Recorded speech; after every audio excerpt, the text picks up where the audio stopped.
রাষ্ট্রপতির ভাষণ বর্জনে বিরোধী জোটের ওয়াকআউট, অন্তর্বর্তী সরকারের ১৩৩টি অধ্যাদেশ উত্থাপন, খালেদা জিয়া জুলাই শহীদ স্মরণে শোক প্রস্তাব। Major Hafiz speaker, Kaiser Kamal deputy speaker নির্বাচিত, সংসদীয় গণতন্ত্রে ফিরল দেশ, বললেন সংসদ নেতা তারেক রহমান। বাগেরহাটের সড়ক দুর্ঘটনায় বর বধূ সহ একই পরিবারের ১২ জন নিহত, সড়কে বাড়ছে চাপ, রেলে ঈদ যাত্রা শুরু আজ, শেষ মুহূর্তে জমজমার ঈদ কেনাকাটা। এবং ইসরায়েল যুক্তরাষ্ট্রকে যুদ্ধ বন্ধের আহ্বান রাশিয়ার, ইরানের ভূগর্ভস্থ স্থাপনায় হামলা চালাতে ভারী বিমান পাঠানোর প্রস্তুতি ওয়াশিংটনের।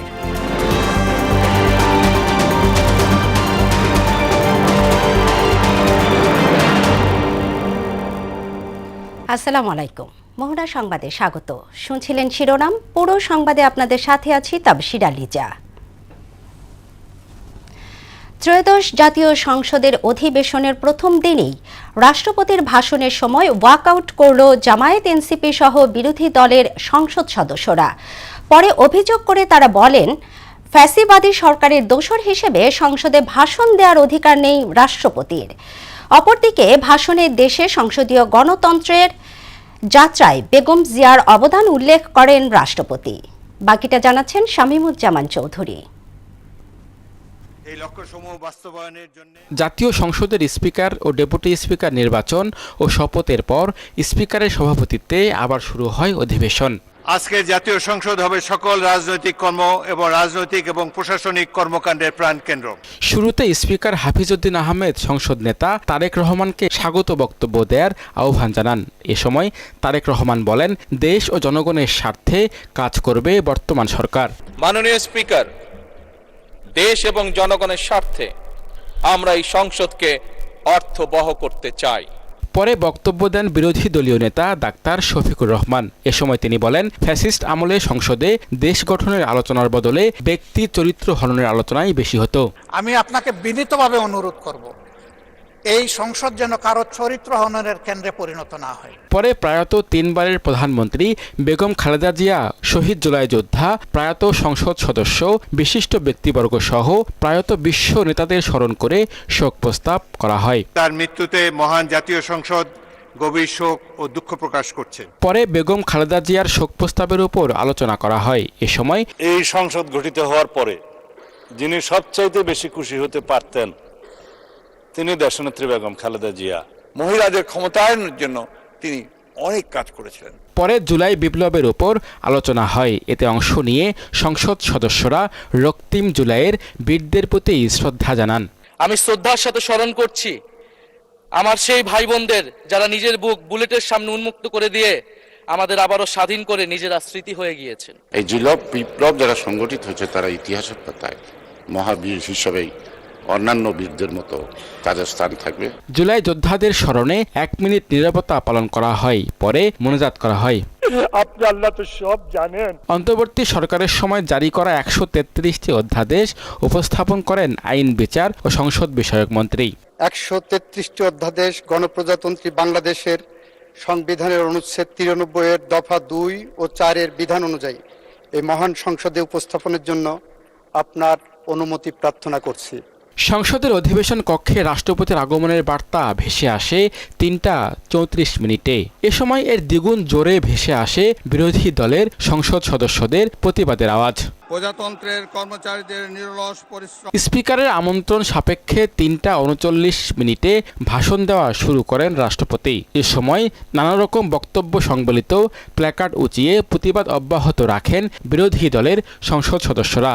এক পর্যায়ে তারা ওয়াকআউট করে সংসদ থেকে বেরিয়ে যান।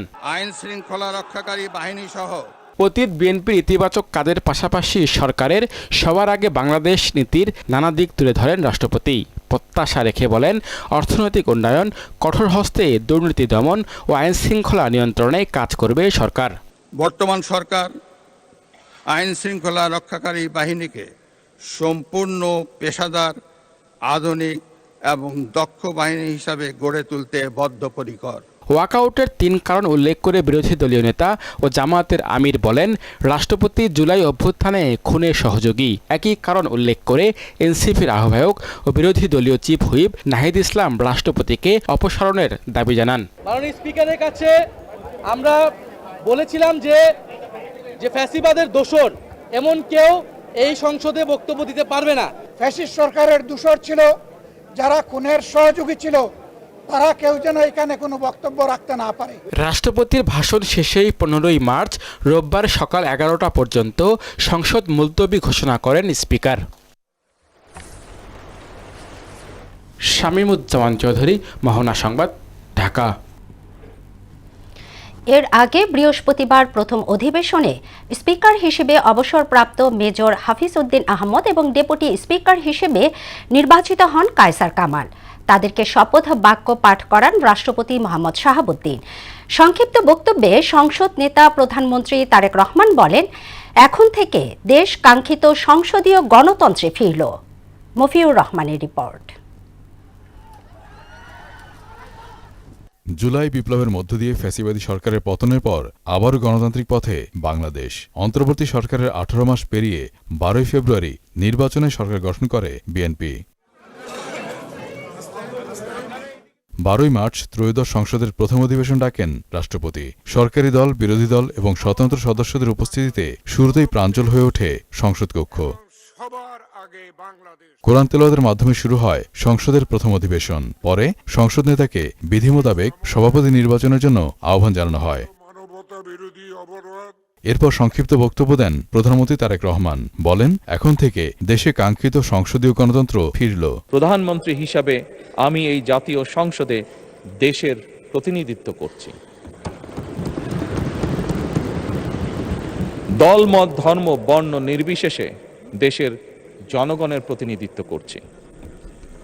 আমার রাজনীতি দেশ এবং জনগণের স্বার্থ রক্ষা করার রাজনীতি। বিএনপির রাজনীতি জনগণের জীবন মান উন্নয়ন এবং স্বনির্ভর বাংলাদেশ গড়ার রাজনীতি।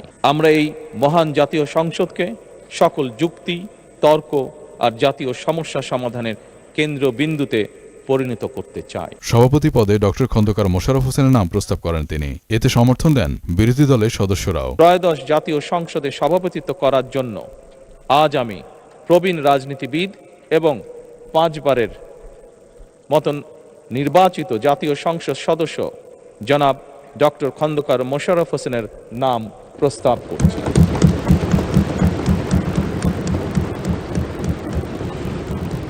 এরপর সংসদ পরিচালনার দায়িত্ব নেন ডক্টর মোশাররফ। পরে স্পিকার হিসেবে মেজর হাফিজ উদ্দিন এবং ডেপুটি স্পিকার পদে কায়সার কামালের নাম প্রস্তাব করা হয়। কণ্ঠভোটে বিনা প্রতিদ্বন্দ্বিতায় এবং সর্বসম্মতিক্রমে এই দুইজন স্পিকার ও ডেপুটি স্পিকার নির্বাচিত হন। পরে নবনির্বাচিত স্পিকার ও ডেপুটি স্পিকারকে শপথ বাক্য পাঠ করান রাষ্ট্রপতি মোহাম্মদ শাহাবুদ্দিন। মফিউর রহমান, মোহনা সংবাদ, ঢাকা। এই সংসদ জন আকাঙ্ক্ষা পূরণে কাজ করবে বলে জানিয়েছেন স্বরাষ্ট্রমন্ত্রী সালাউদ্দিন আহমদ। বৃহস্পতিবার সকালে সংসদের প্রথম অধিবেশনে যোগ দেওয়ার সময় গণমাধ্যমের মুখোমুখি হয়ে তিনি বলেন, এর মাধ্যমে গণতন্ত্রের পদযাত্রা শুরু হবে। জানান, জুলাই শহীদের আকাঙ্ক্ষা বাস্তবায়ন হবে সংসদে। এ সময় বিএনপির স্থায়ী কমিটির সদস্য ও অর্থমন্ত্রী আমির খসরু মাহমুদ চৌধুরী বলেন, সংসদীয় গণতন্ত্র ও গণতান্ত্রিক ক্রমধারা ফিরিয়ে আনাই এই সংসদের মূল লক্ষ্য। আর সংসদ সদস্য হাসনাত আব্দুল্লাহ বলেন, সকল দ্বন্দ্বের নিরসন যেন সংসদে হয় সেটাই বড় প্রত্যাশা। এই সংসদ জনপ্রত্যাশার জন্য আকাঙ্ক্ষার এবং আজকে এই গণতন্ত্র প্রথম দিন থেকে কাজ করবে। আজকে যেই কার্যপ্রণালী সেটা দেখি, তারপর হচ্ছে সে অনুযায়ী হচ্ছে আমাদের ফাংশনালিটিস থাকবে। অবশ্যই রাষ্ট্রপতি তো তার শপথ ভঙ্গ করেছে এবং সে তো ফেসিস্ট অ্যানাবেলার এবং এই কিলিং প্রসেসটাকে সে হচ্ছে সহযোগিতা করেছে জুলাইয়ের। তো সেই জায়গা থেকে তার মোরাল তো কোনো গ্রাউন্ড নাই আজকে জুলাইয়ের মধ্য দিয়ে অর্জিত এই পার্লামেন্টে এসে ভাষণ দেওয়ার। বাগেরহাটের রামপালে নৌবাহিনীর বাস ও মাইক্রোবাসের মুখোমুখি সংঘর্ষে বর কনে সহ নিহত হয়েছেন অন্তত ১৩ জন। এর মধ্যে ১২ জন একই পরিবারের সদস্য। বৃহস্পতিবার উপজেলার খুলনা মোংলা মহাসড়কের শ্যাওলা বুনিয়ায় বেলায় ব্রিজের কাছে এই দুর্ঘটনা ঘটে। আহতদের অবস্থাও গুরুতর বলে জানিয়েছেন চিকিৎসক। শহীদুল হাসানের তথ্যে তাহসিন তারিনের প্রতিবেদন। প্রত্যক্ষদর্শীরা জানান, মোংলা থেকে ছেড়ে আসা নৌবাহিনীর বাসটি বেলাই ব্রিজ এলাকায় পৌঁছালে বিপরীত দিক থেকে আসা মোংলাগামী বরযাত্রী বহনকারী মাইক্রোবাসটির সঙ্গে মুখোমুখি সংঘর্ষ হয়। এতে উভয় গাড়ির সামনের অংশ দুমড়ে মুচড়ে যায়। ঘটনাস্থলেই কয়েকজন নিহত হন। নিহত কনে মার্জি আক্তার মৃত্যুর স্বজনরা বলেন, খুলনার কয়রা উপজেলার নকশায় দুপুরে তার বিয়ে হয়। মার্জিয়ার শ্বশুরবাড়ি মোংলার শেলাবুনিয়ার উদ্দেশ্যে রওনা হয় বরযাত্রীদের মাইক্রোবাসটি। রামপালের কাছাকাছি এলে দুর্ঘটনা ঘটে। সবাই শেষ, আমার পরিবারে সব শেষ। ওইখান থেকে বিয়ে করে ফিরে আসার সময় রামপাল ওই যে ব্রিজের ওখানে অ্যাক্সিডেন্ট হয়েছে, ওইখানে থেকে আর কি টোটাল 11 জন মারা গেছে। আমার খালা আঞ্জু খালার পুরো ফ্যামিলি ধরে মারা গেছে এবং তারা নাকি বরযাত্রী যাচ্ছিল। নিহত ব্যক্তিদের মরদেহ রামপাল উপজেলা স্বাস্থ্য কমপ্লেক্সে এবং খুলনা মেডিকেল কলেজ হাসপাতালে নেওয়া হয়। আহত ব্যক্তিদের নেওয়া হয় খুলনা মেডিকেল কলেজ হাসপাতালে। আমরা মোট 9 জনকে মৃত অবস্থায় পেয়েছি জরুরি বিভাগে, আর একজনকে গুরুতর অবস্থায় আমরা হসপিটালে ভর্তি করি। তো সে চিকিৎসারত অবস্থায়, ক্রিটিক্যাল অবস্থায় ছিল, চিকিৎসারত অবস্থায় তারও মৃত্যু হয়। আমার ননদ মারা গেছে, চিকিৎসাধীন অবস্থায় তিনি মারা গেছে। আর ননদের পত্নী ছিল, তার বর পক্ষের কয়েকজন ছিল। ওনারা ওই জায়গা থেকে বিয়ে করে আসতেছিল, ওই অবস্থায় গাড়ি অ্যাক্সিডেন্ট মারা গেছে, 11 জন মারা গেছে। পুলিশ জানায় নৌবাহিনীর বাসটি খুলনার দিকে যাচ্ছিল আর বরযাত্রীবাহী মাইক্রোবাসটি ছিল মোংলা অভিমুখী। বেলাই ব্রিজ এলাকায় দুটি যানবাহনের মুখোমুখি সংঘর্ষ হয়। ভয়াবহ এই দুর্ঘটনার খবরে বর ও কনে পক্ষের এলাকায় নেমে আসে শোকের ছায়া। তাহসিন তারিন, মোহনা সংবাদ। আজ থেকে শুরু হচ্ছে ট্রেনের ঈদ যাত্রা। এই নিয়ে প্রস্তুতি শেষ করেছে রেলওয়ে কর্তৃপক্ষ। বাড়তি চাপ সামলাতে অতিরিক্ত ট্রেন এবং কোচ সংযোজন সহ নানা পদক্ষেপ নেওয়া হয়েছে। অন্যদিকে জ্বালানি তেল সংকটের আশঙ্কা এখনও কাটিয়ে উঠতে পারেনি দূরপাল্লার বাসগুলো। এর ফলে ভোগান্তির মুখে পড়ার শঙ্কা নিয়ে অনেক যাত্রী যাচ্ছেন বাড়িতে। ফিলিং স্টেশনগুলোতেও রয়েছে ক্রেতাদের দীর্ঘ সারি। এমন সংকট মোচনে সরকারের সজাগ দৃষ্টি কামনা করছেন যাত্রী ও পরিবহন সংশ্লিষ্টরা। রিপোর্ট করছেন বিজন কুমার। দরজায় কড়া নাড়ছে ঈদ উল ফিতর। এরই ধারাবাহিকতায় উৎসব আমেজে ঈদের আনন্দ ভাগাভাগি করে নিতে শুক্রবার থেকে শুরু হবে ট্রেনের ঈদ যাত্রা। এই লক্ষ্যে সব প্রস্তুতি সম্পন্ন করেছে বাংলাদেশ রেলওয়ে, যার চিত্র ফুটে উঠেছে ঢাকার কমলাপুর রেলওয়ে স্টেশনে। তবে যাত্রীদের অভিযোগ, কালোবাজারিদের দৌরাত্মে বেগ পেতে হয়েছে অগ্রিম টিকিট প্রাপ্তিতে। টিকিট কাটতে ঢুকলে তাদের টিকিট পাওয়া যায় না অ্যাভেলেবেল। সেক্ষেত্রে মনে করেন আমরা ভোগান্তিতে পড়ে যাই। ম্যাক্সিমামই ব্ল্যাকে বিক্রি হয়ে যায়। আর এই যাত্রাটা আমার কাছে মসৃণ মনে হয় না। বাংলাদেশের রেল বিভাগকে আরো সচেতন হতে হবে, মানুষের দুর্বিঘ্ন যেন দ্রুত শেষ হয়। ট্রেন স্টেশনের দায়িত্বশীলরা বলছেন, যাত্রীদের নিরাপত্তা নিশ্চিতে স্টেশন জুড়ে থাকবে আইন শৃঙ্খলা বাহিনীর সদস্যদের উপস্থিতি। চলবে বিশেষ ট্রেনও। সকল বাহিনী দেখবেন স্টেশনে তাদের দায়িত্ব পালন করছে।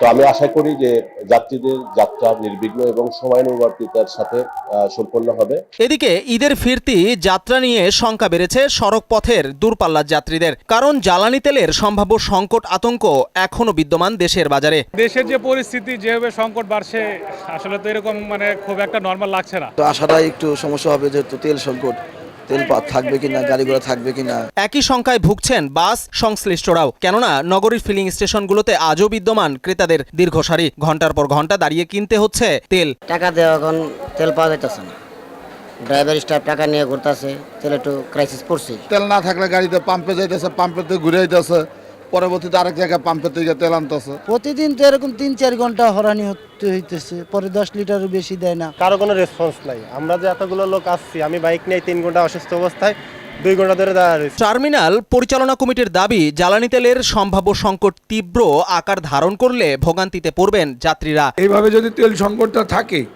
তাহলে ঈদে আসলে আমাদের সার্ভিসটা 100% দেওয়া সম্ভব হয় না। ঈদযাত্রা ভোগান্তিমুক্ত করতে ট্রেনের টিকিট কালোবাজারিদের দৌরাত্ম্য বন্ধের পাশাপাশি জ্বালানি তেলের সমস্যার সমাধান চান সবাই। বিজন কুমার, মোহনা সংবাদ, ঢাকা।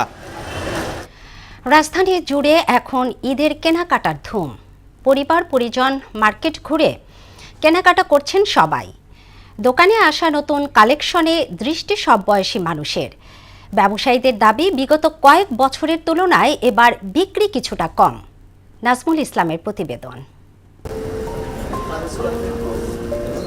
ঈদের আনন্দকে আরও রঙিন করে তোলে নতুন পোশাক, আর সেই আনন্দকে ঘিরেই জমে উঠেছে রাজধানীর শপিং মলগুলোতে ঈদের কেনাকাটা। পরিবার পরিজনকে সঙ্গে নিয়ে পছন্দের পোশাক কিনতে ভিড় করছেন ক্রেতারা। এর ফলে উৎসবমুখর হয়ে উঠেছে রাজধানীর বিভিন্ন বিপণী বিতান। সব বয়সের ক্রেতাদের আনাগোনায় মুখর বিভিন্ন মার্কেট ও শপিং মল।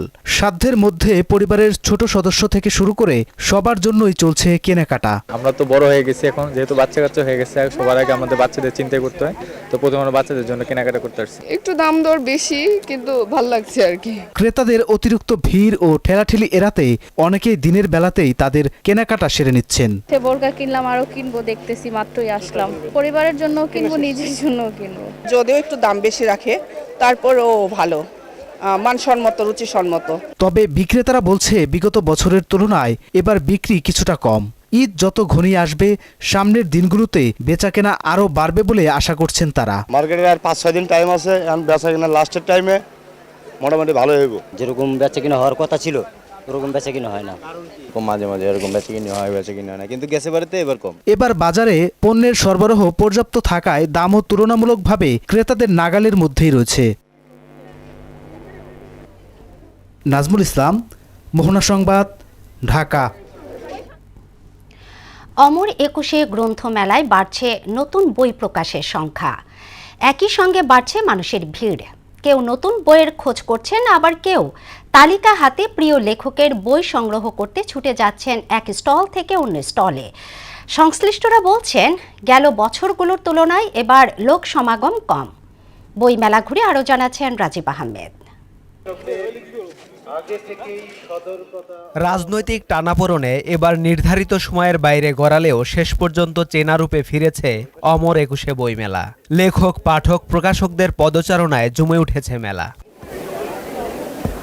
বাংলা একাডেমি জানিয়েছে, মেলার 15তম দিনে নতুন বই প্রকাশিত হয়েছে 82টি, আর এ পর্যন্ত মোট নতুন বইয়ের সংখ্যা 1337টি। কবিতার বই বেশি প্রকাশিত হলেও গল্প, উপন্যাস ও ফিকশনের বই বেশি বিক্রি হচ্ছে বলে জানান প্রকাশকরা। বেচাকেনা প্রথম ধাপের চেয়ে দ্বিতীয় ধাপে তার চেয়ে ডাবল হচ্ছে, তৃতীয় ধাপে আরো বেশি আছে। শুক্র শনিবার যেগুলো থাকে ওইগুলোতেও দেখা যায় যে মোটামুটি চাপ আসে। পাঠক এসছে, হয়তো দর্শনার্থী কম এসছে, কিন্তু যারা এসছেন তাদের ম্যাক্সিমামই পাঠক। নতুন বই নিয়ে উচ্ছ্বসিত তরুণ লেখক আর প্রবীণ লেখকের অভিজ্ঞতা সমৃদ্ধ আত্মজীবনী নজর কাটছে পাঠকদের। অভিজ্ঞতা সমৃদ্ধ ভ্রমণ কাহিনী, আত্মজীবনী বা গল্পগ্রন্থ জীবনে পট পরিবর্তনে ভূমিকা রাখে বলে জানান লেখক। আমাদের ইয়াং জেনারেশনের ইন্সপিরেশনের জন্য যে জীবনে যুদ্ধ করে এই লম্বা যাত্রা কিভাবে পার করতে হয়, এখানে দেখানো আছে ইরাক ইরান যুদ্ধ, এখানে দেখানো আছে ইরান থেকে দুবাই, এখানে দেখানো আছে বাড্ডার ছোট্ট ফার্মেসির থেকে কিভাবে পাকিস্তান হয়ে ইরানে যাওয়া। মেলায় দর্শনার্থীর সংখ্যা কম থাকলেও প্রকৃত পাঠকের সংখ্যা বেশি বলে জানান প্রকাশকরা। প্রিয় লেখকের বই সংগ্রহ করতে পেরে সন্তুষ্টি জানান বইপ্রেমীরা। আমি আসলে একাডেমিক আলোচনা রয়েছে এমন বই পছন্দ করি। আমি কিনলাম ঈশ্বর পুঁজি এবং আমার ধারণা। এটা আমার বই, আমি খুবই খুবই খুশি হয়েছি এটা পাইয়ে। একটু ব্যতিক্রম মনে হচ্ছে আমার কাছে, কারণ যে হারে মেলায় ভিড় হওয়ার কথা সেভাবে সেই আবহাওয়াটা আমাদের কাছে নেই। মেলায় মূলত এসেছি বই কিনতেই তো এসেছি, আর আশেপাশটা প্রতিবারের মতো মেলায় বই না কিনলেও ঘুরতে আসা হয়। বিভিন্ন বাস্তবতায় এবারের মেলা কিছুটা ছন্দহীন হলেও একুশের চেতনায় আগামীবার বইমেলা ফিরে পাবে প্রাণ, এমনটাই প্রত্যাশা লেখক, পাঠক, প্রকাশকদের। রাজীব আহমেদ, মোহনা সংবাদ, ঢাকা। ইরানের সামরিক বাহিনীর হামলায় ইসরায়েলি বাহিনীর রাডার ব্যবস্থা ব্যাপক ক্ষতিগ্রস্ত হয়েছে। এ কারণে ইরান থেকে ছোড়া ক্ষেপণাস্ত্র শনাক্ত ও আঘাতের সময় নির্ধারণ করতে পারছে না ইসরায়েল। এদিকে ইসরায়েল ও যুক্তরাষ্ট্রকে ইরানে হামলা বন্ধ করে ফের আলোচনায় বসার তাগিদ দিয়েছে রাশিয়া। দেশটির পররাষ্ট্র মন্ত্রণালয়ের মুখপাত্র মারিয়া জাখারোভা বলেন, মস্কো উত্তেজনা কমিয়ে সংঘাতকে কূটনৈতিক পথে আনার জন্য চাপ দেওয়া হচ্ছে। এছাড়া চলমান উত্তেজনায় এই অঞ্চলে মানবিক পরিস্থিতি অত্যন্ত কঠিন হয়ে উঠেছে বলেও মন্তব্য করেন তিনি।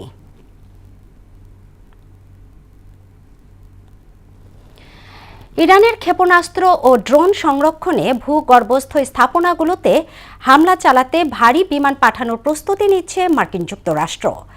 এদিকে বাহরাইন, ওমান, সৌদি আরবে হামলা অব্যাহত রেখেছে ইরান। উপসাগরীয় দেশগুলোর উপর হামলা বন্ধ করতে ইরানকে আহ্বান জানিয়েছে জাতিসংঘ নিরাপত্তা পরিষদ। ঐশী আলমের ডেস্ক রিপোর্ট। যুক্তরাজ্যের একটি বিমান ঘাঁটিতে মার্কিন বিমান বাহিনী B-1 বোমারু বিমানে বাংকার ব্লাস্টার বোমা মজুত করছে। ধারণা করা হচ্ছে পেন্টাগন ইরানে ক্ষেপণাস্ত্র ও ড্রোন সংরক্ষণের মতো ভূগর্ভস্থ স্থাপনাগুলোতে হামলা চালাতে এ ভারী বিমানগুলো পাঠানোর প্রস্তুতি নিচ্ছে। বর্তমানে মার্কিন বিমান বাহিনীর বহরে 40টি B-1 বিমান রয়েছে। সকালে বাহরাইনে ইরানের ক্ষেপণাস্ত্র একটি জ্বালানি ট্যাঙ্কে আঘাত হানে। সৌদি আরব জানিয়েছে সাইবাহ তেল ক্ষেত্রের দিকে ধেয়ে যাওয়া ড্রোন তারা আকাশে ভূপাতিত করেছে। এর আগে ওমানের সালালাহ বন্দরে জ্বালানি ট্যাঙ্কে ড্রোন হামলা হয়। পরে বন্দরের কার্যক্রম সাময়িকভাবে স্থগিত রাখে কর্তৃপক্ষ। উপসাগরীয় দেশগুলোর উপর হামলা বন্ধ করতে ইরানকে আহ্বান জানিয়েছে জাতিসংঘ নিরাপত্তা পরিষদ। একটি প্রস্তাবে বলা হয় এই হামলাগুলো আন্তর্জাতিক আইনের লঙ্ঘন এবং আন্তর্জাতিক শান্তি ও নিরাপত্তার জন্য একটি গুরুতর হুমকি। প্রস্তাবে আরও বলা হয় বিশ্ব অর্থনীতিকে ক্ষতিগ্রস্ত করার লক্ষ্যে হরমুজ প্রণালী দিয়ে যাতায়াতকারী বাণিজ্যিক জাহাজগুলোর উপরও গুলি চালিয়েছে ইরান। মার্কিন গোয়েন্দা তথ্য মতে ইরানের শাসন ব্যবস্থা ভেঙে পড়ার কোনো তাৎক্ষণিক আশঙ্কা নেই। সরকার এখনও দেশের জনগণের উপর নিয়ন্ত্রণ ধরে রাখছে। ঐশী আলম, মোহনা সংবাদ। টেলিভিশন খাতে বিনিয়োগকারীদের সুরক্ষার দায়িত্ব সরকারের, তবে এজন্য সরকারের নির্ধারিত নিয়ম শৃঙ্খলা মেনে চলতে হবে বলে মন্তব্য করেছেন তথ্যমন্ত্রী জহিরুদ্দিন স্বপন। বৃহস্পতিবার সন্ধ্যায় রাজধানীর একটি ক্লাবে কেবল অপারেটর্স অ্যাসোসিয়েশন অব বাংলাদেশ কোয়াব আয়োজিত ইফতার মাহফিলে তিনি কথা বলেন। অনুষ্ঠানে দেশের বিভিন্ন টেলিভিশন চ্যানেল, সাংবাদিকরা ও ব্রডকাস্ট বিভাগের ঊর্ধ্বতন কর্মকর্তারা উপস্থিত ছিলেন। এ সময় মন্ত্রী আরও বলেন, সম্প্রচার খাতকে শক্তিশালী ও বিনিয়োগ বান্ধব করতে সরকার প্রয়োজনীয় সহযোগিতা অব্যাহত রাখবে। যে কোনো ধরনের ব্যবসায়িক উদ্যোগকে সুরক্ষা দেওয়াই হবে আমাদের সরকারের কাজ। সঙ্গত কারণেই আপনাদের এই কেবল টিভি শিল্প খাতে আপনারা যারা ইতিমধ্যেই বিনিয়োগ করে বসে আছেন, আপনাদেরকেও সুরক্ষা দেওয়ার দায়িত্ব আমাদের। আপনার ব্যবসার স্বার্থ এবং সরকারের রেগুলেশন এই দুটোর যখন একটা হ্যাপি ম্যারেজ ডেভেলপ করা যাবে, আমি মনে করি তখন আর কোনো সমস্যা থাকবে না। কিডনি প্রতিস্থাপনের নামে কোটি কোটি টাকা আত্মসাতের অভিযোগে প্রতারক চক্রের 5 সদস্যকে গ্রেফতার করেছে র্যাব।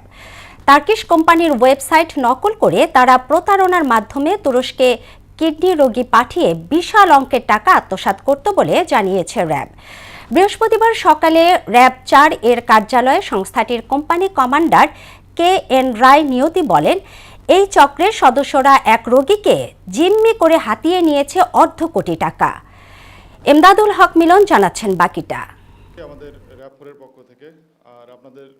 রাজধানী মিরপুরে র্যাব 4-এর সদর দপ্তরে এক সংবাদ সম্মেলনের আয়োজন করে র্যাব। এ সময় র্যাব জানায়, টার্কিশ কোম্পানির ওয়েবসাইট নকল করে একটি চক্র কিডনি রোগীদের ফাঁদে ফেলে কোটি কোটি টাকা হাতিয়ে নিচ্ছিল। এ চক্রের 5 সদস্যকে গ্রেপ্তার করা হয়েছে। টার্কিশ ডক বিডি নামক একটি ওয়েবসাইট খুলে বাংলাদেশের বিভিন্ন কিডনি পেশেন্ট, IVF পেশেন্ট, এ ধরনের বিভিন্ন পেশেন্টদেরকে তুরস্কে পাঠিয়ে সেখানে তাদেরকে জিম্মি করে বিশাল অঙ্কের আর্থিক প্রতারণা করে থাকে। র্যাব 4-এর কোম্পানি কমান্ডার KN রায় নিয়তি বলেন, প্রতারণার টাকা এই চক্রের সদস্যরা বিলাসী জীবনযাপন করত। ঢাকা শহরে সে গাড়ি বাড়ি করে ফেলছে, সে খুবই লাক্সারিয়াস লাইফ লিড করে। তিনি বলেন, কেউ প্রতিবাদ করলেই নানা হুমকি ধমকি দিত চক্রের সদস্যরা। চিকিৎসা না পাওয়া এবং এই সংক্রান্ত তার ক্ষতিপূরণ দাবি করলে উল্টো তাকে আরো ভয়ভীতি দেখিয়ে তাকে হুমকি প্রদান করে। এ সংক্রান্তে তিনি ডিএমপির শ্যামপুর থানায় একটি মামলা রুজু করেন। প্রতারণার শিকার এক রোগীর স্বজন জানান, একটি বেসরকারি হাসপাতালে ডায়ালাইসিস করাতে গিয়ে এই চক্রের ফাঁদে পড়েন তারা। আরেক স্বজন বলেন, অর্ধ কোটি টাকা খরচ করেও তার রোগী কোনো সেবা পাননি। কিডনি ট্রান্সপ্লান্ট রিলেটেড যে জিনিসগুলো ছিল তারা আমার কাছ থেকে টাকা নিচ্ছে ঠিকই, কোনো টেস্ট করে নাই, কোনো কার্যক্রম কিছুই করে নাই। তো লাস্টে তারা আমাকে ভয়ভীতি দেখাইছে যে এখানে বাংলাদেশে আরও লোকজন ট্রান্সপ্লান্ট করতে এসে তারা এখানকার জেলে আছে। রাজু ও ওই যে যেখানে ডায়ালাইসিস করতে যায় ওখানে ও থাকে আর কি। তারপরে এই পেশেন্টগুলোকে ও মানে ডাইভার্ট করে যে আমরা এখানে দিচ্ছি, আপনারা এইভাবে যেতে পারবেন, বাংলাদেশে এটা কখনোই সম্ভব নয়। প্রতারক চক্রের খপ্পরে পড়ে এখন নিঃস্ব হয়ে গেছে ভুক্তভোগী পরিবারটি। এমদাদুল হক খান, মোহনা সংবাদ, ঢাকা। শেষ করছি মোহনা সংবাদ, তবে যাবার আগে শিরোনামগুলো আরও একবার।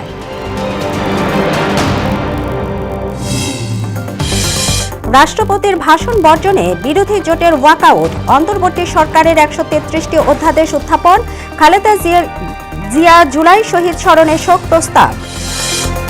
Major Hafiz speaker, Kaiser Kamal deputy speaker নির্বাচিত, সংসদীয় গণতন্ত্রে ফিরল দেশ, বললেন সংসদ নেতা তারেক রহমান। বাগেরহাটে সড়ক দুর্ঘটনায় বর বধূ সহ একই পরিবারের 12 জন নিহত, সড়কে বাড়ছে চাপ, রেলে ঈদ যাত্রা শুরু আজ, শেষ মুহূর্তে জমজমার ঈদ কেনাকাটা। এবং ইসরায়েল যুক্তরাষ্ট্রকে যুদ্ধ বন্ধের আহ্বান রাশিয়া, ইরানের ভূগর্ভস্থ স্থাপনায় হামলা চালাতে ভারী বিমান পাঠানোর প্রস্তুতি ওয়াশিংটনে। এই ছিল মোহনা সংবাদে। মোহনার সবশেষ খবর জানতে ভিজিট করুন www.mohana.tv। সংবাদ দেখতে পারেন ফেসবুক, ইউটিউবেও। এতক্ষণ সঙ্গে থাকার জন্য ধন্যবাদ সবাইকে।